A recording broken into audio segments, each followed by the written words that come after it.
Saturday, there was a major development in the debt ceiling negotiations. Speaker of the House John Boehner issued this statement asking for a smaller package instead of the bigger grand bargain. Quote, despite good faith efforts to find common ground, the White House will not pursue a bigger debt reduction agreement without tax hikes.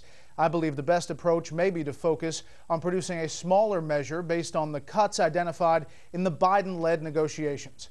White House Communications Director Dan Pfeiffer responded with this, quote, the president believes that now is the moment to rise above that cynicism and show the American people that we can still do big things.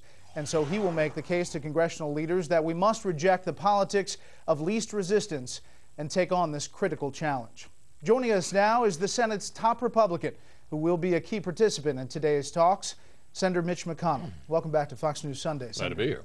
Let's start with what happened, and from your perspective, where do things stand now ahead of this meeting tonight at the White House?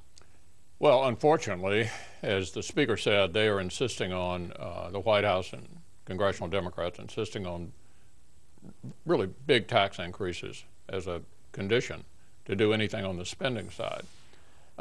Brett, we believe the president was right back in December when he signed a 2-year extension of the current tax rates, that raising taxes in the middle of this economic situation we're in is a terrible idea. I mean, just look at the unemployment figures last Friday.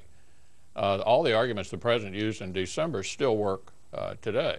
There's an additional issue in addition to unemployment at work here. It's what kind of government do you want to have? And if you look back the last 2.5 years, you see the government running banks, insurance companies, car companies, nationalizing the student loan business, taking over our health care, trying to take over the internet, increasing spending, discretionary spending 24%, increasing debt 35%.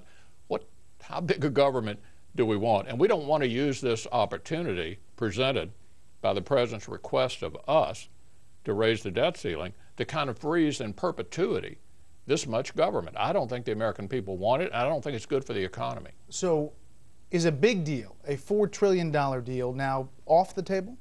Well, I think it is, because everything they've told me and the Speaker is that to get a big package would require big tax increases in the middle of an economic situation that's extraordinarily difficult with 9.2% unemployment. We think it's a terrible idea. It's a job killer. I mean, you mentioned the unemployment rate. It came out Friday, 9.2%, the uptick, 18,000 jobs only created in June. In your opinion, how much has that jobs report affected negotiations?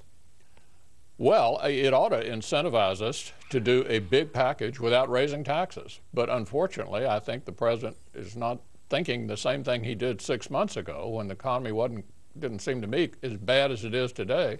And he was making arguments that raising taxes in the middle of this recession or slowdown, whatever you want to call it, was a bad idea. Before the development Saturday, Democrats were very upset that the White House was even talking about Social Security and Medicare and Medicaid, the entitlements, putting on the table. Here's House Minority Leader Nancy Pelosi. We want to, of course, reduce the deficit as we grow the economy. We are not going to reduce the deficit or subsidize tax cuts for the rich on the backs of America's seniors and working families. No benefit cuts in Medicare and Social Security. So the question is, can you get to even a smaller package, let's say $2.5 trillion, without touching Medicare and Social Security? Well, look, over 60% of our budget we don't even vote on. It's popular entitlement programs like Social Security, Medicare, Medicaid, and interest payments. You can't do anything serious about our deficit without impacting the biggest percentage of the budget. And so I commend the president for putting Medicare and Social Security on the table. He is correct in doing that. You can't have a serious deficit reduction program without dealing with those programs in the long term, in the out years. What do you say to Democratic critics who say you Republicans are not coming to the table with a lot of give? Well, we have 9.2% unemployment. Their prescription is to raise taxes. I mean, my goodness, who thinks that's, the president didn't think that was a good idea in December. Why do they think it's a good idea now? Well, Senator, the words they're using, shared sacrifice, balanced approach. Those are nice words. But how do you get the economy growing, which is the biggest way to increase government revenue? You do not get the economy growing by having a big tax increase. You get the economy going by incentivizing the private sector. Look, if you're in the private sector right now and you're trying to decide whether to expand, what do you see the government doing? Proposing to raise taxes, and borrowing, spending, over-regulating. It's not a very reassuring message if you're running a business, if you look at the federal government today. The Treasury Secretary, Tim Geithner, is saying this morning that the White House is still going to try to get the biggest deal possible. What is the biggest deal possible? Well, I don't know, but I'm for the biggest deal possible, too. It's just that we're not going to raise taxes in the middle of this horrible economic situation. Would you agree to raise the debt ceiling with promises for big structural changes to the tax code down the road? In other words, is there a mechanism that could tie a current deal to some future promise of a deal? Well, we can't negotiate it here, but let me just say this. We believe that tax reform is long overdue, and the President believes that as well. Try to get the rates down, take a lot of the preferences out. It's very, very difficult to do that in a week. It's an extremely complicated process. But we're in favor of that, and we think we ought to get about it. But I don't see how you can do that in the context of our immediate challenge here, which is to figure out what to do in response to the President's request of us to raise the debt ceiling. Will the House Republicans put forward their own debt limit proposal, do you believe? Well, I think we're going to continue to hope here that we can work out something with the administration. Obviously, the other side, the other political side, controls most of the government. They have the Senate, they have the presidency. You can't get an accomplishment without some kind of bipartisan agreement, and that's part of what the meeting tonight is about, and we hope it'll be successful. So what if there isn't a deal? Well, we're going to go forward, and I'll have more to say about that later in the week. Is there a contingency plan? There is always a contingency plan. What does it look like? I'll let you know. I mean, for people out there, I mean, do you believe the economy is in serious jeopardy if the debt ceiling is not raised August 2nd? No, nobody's talking about not raising the debt ceiling. I haven't heard that discussed by anybody. Some are. Not in the Congress. Yeah, nobody's talking about doing that. We're talking about trying Congresswoman Michelle Bachmann has said, don't let them fool you that the economy is going to collapse. We're talking about using this request that the President made of us to raise the debt ceiling as an opportunity to do something really significant for the country about spending and about debt. And that, of course, would also be good for the economy.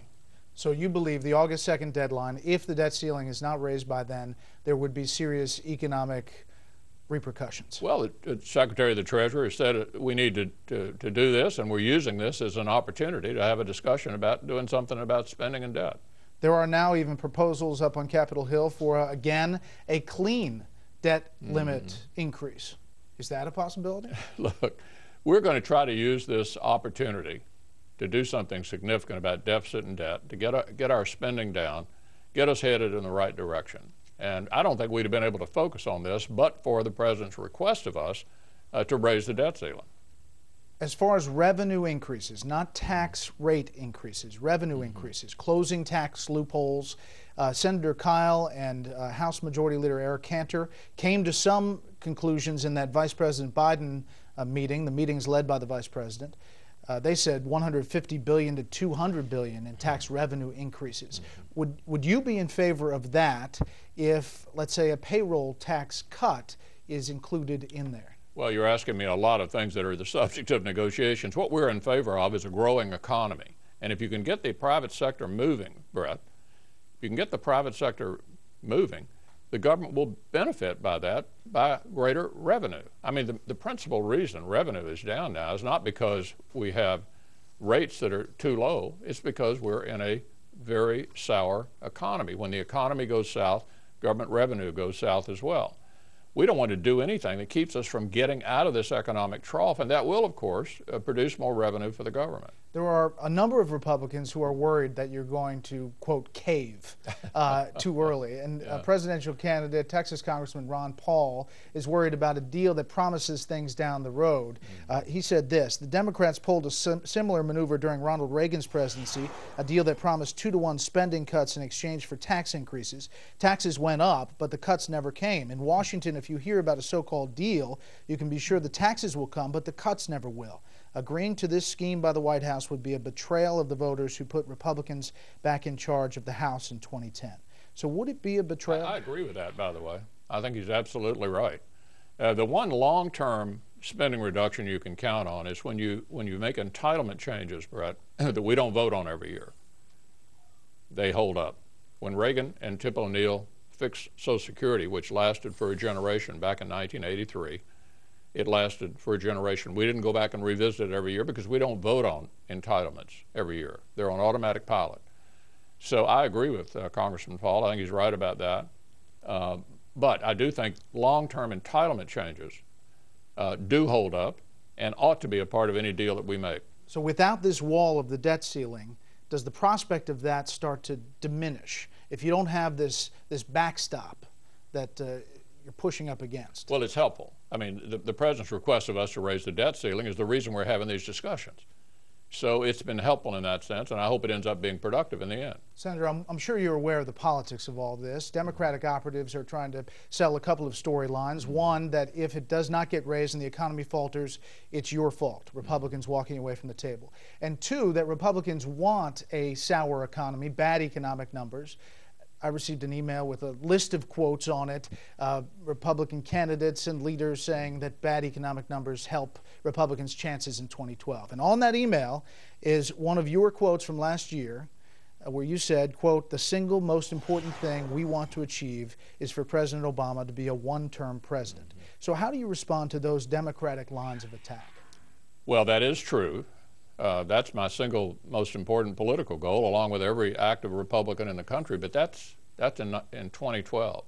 Our biggest goal for this year is to get this country straightened out, and you can't get this country straightened out if we don't do something about spending, about deficit, about debt, and get this economy moving again. So our goal is to have a robust, vibrant economy that will benefit all Americans, and that's why I think this debate that we're having right now is so important to our country's future. The Treasury Secretary also saying there's no credible way to get the Congress more time. They have to act, you have to act by August 2nd. Is it possible that you will push forward, and I know we're getting into negotiations here, a shorter deal that doesn't even take you past 2012, that perhaps is dollar for dollar and only gets you part of the way, but is a dollar of spending cuts and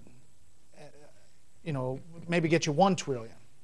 Good try, but those are all the things that we're talking about, and you and I can't resolve it here this morning. I wish we could.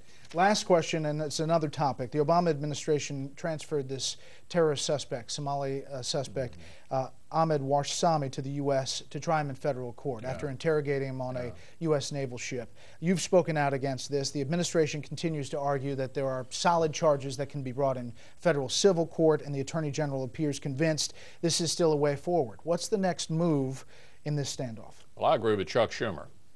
Chuck Schumer opposed trying KSM in New York in a regular civilian court. I'm sure he must surely oppose bringing this terrorist to New York. By the way, they're going to try a couple of foreign terrorists in Kentucky, in my state, whose fingerprints were found on IEDs in Iraq. These foreign terrorists are enemy combatants. They should be taken to Guantanamo. They should be tried in military commissions, new legislation that we passed just 3 years ago precisely for the purpose of dealing with foreign terrorists. These are not American citizens. We just found with the Kayleigh Anthony case how difficult it is to get a conviction in a U.S. court. I don't think a foreigner is entitled to all the protections of the Bill of Rights. They should not be in U.S. courts. They should be at Guantanamo and before military commissions. Senator McConnell, thank you very much for your time. We'll be interested to hear what happens tonight. I will too. Coming up next, we'll talk with a key House Democrat about the line in the sand some in his party are